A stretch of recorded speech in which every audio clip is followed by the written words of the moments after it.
নমস্কার দর্শক বন্ধুরা, আমার নতুন আরেকটি রান্নার ভিডিওতে আপনাদের সবাইকে অনেক স্বাগত। প্রচণ্ড গরম পড়েছে, আর এই গরমের মধ্যে যতটা হালকা পাতলা খাবার খাওয়া যায় ততটাই কিন্তু ভালো। আজ যে রেসিপিটা আপনাদের সঙ্গে আমি শেয়ার করব সেটা হচ্ছে সাজনা আলু আর ডালের বড়ি দিয়ে তরকারি। একদমই কম মশলা আর খেতে দুর্দান্ত টেস্টি। তা আপনারা অবশ্যই বাড়িতে ট্রাই করবেন। কেমন লাগলো সেটাও কিন্তু কমেন্ট করে জানাবেন। সবাইকে পুরো ভিডিওটা দেখার অনুরোধ রইল।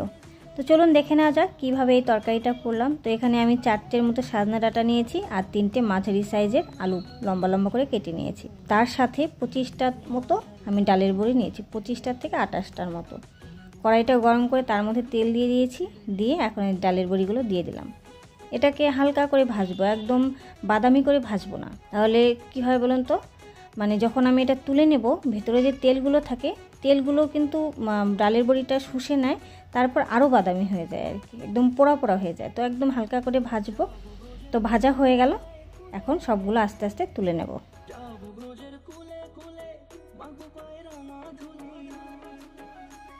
আমি এই পুরো রান্নাটা কিন্তু সর্ষের তেলে করছি। তো ওই যে ডালের বড়ি ভাজার যে তেল ছিল ওর মধ্যে আরেকটু সর্ষের তেল অ্যাড করেছি, করে একটা শুকনো লঙ্কা মাঝখানে ফাটিয়ে দিয়ে দিলাম ফোড়নে। তারপর হাফ চামচ কালো জিরে তেলের মধ্যে দিয়ে দিলাম। যতক্ষণ পর্যন্ত না একটা সুন্দর গন্ধ বেরোবে ততক্ষণ পর্যন্ত এটাকে নাড়াচাড়া করব।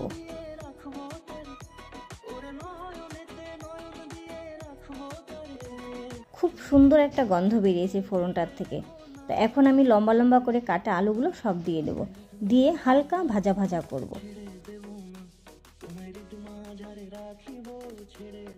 এখন আমি এর মধ্যে টুকরো করে কাটা সজনে ডাঁটাগুলো দিয়ে দিলাম। আর বলা হয়নি, সজনে ডাঁটাগুলো কিন্তু ছাল ছাড়িয়ে নেওয়া হয়েছে। আমাদের এখানকার প্রচলিত ভাষা হচ্ছে সাজনা, কোথাও আবার এর নাম সজনে। তো এক এক জায়গায় এক এক নাম, একই জিনিস কিন্তু ভিন্ন নাম, যেটা প্রচলিত নাম আর কি। তো এর মধ্যে এখন লবণ হলুদ দিয়ে ভালো করে এটাকে মিশিয়ে একটু ভাজা ভাজা করব, যতক্ষণ পর্যন্ত না আলুগুলো লালচে করে ভাজা হচ্ছে।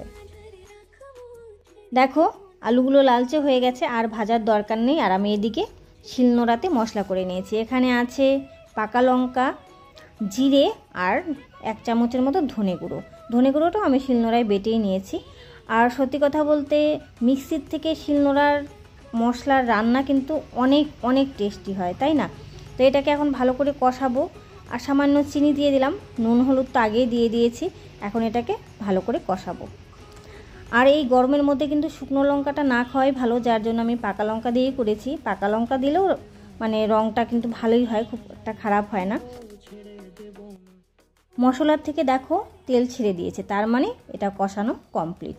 এখন পরিমাণ মতো এর মধ্যে ঝোলের জন্য জল দিয়ে দেব।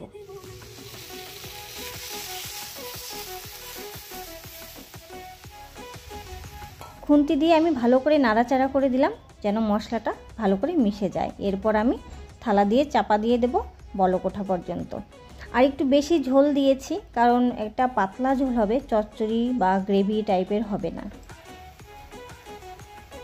তো দেখো ঝোলটার বলক উঠে গেছে, কিন্তু আলু সজনে ডাঁটা সুসিদ্ধ হয়নি, আর একটু হবে, মানে আধা সেদ্ধ হয়েছে।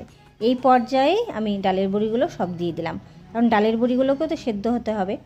একটু খুন্তি দিয়ে নাড়া দিয়ে তারপরে আবার এটাকে ঢাকা দিয়ে দেব।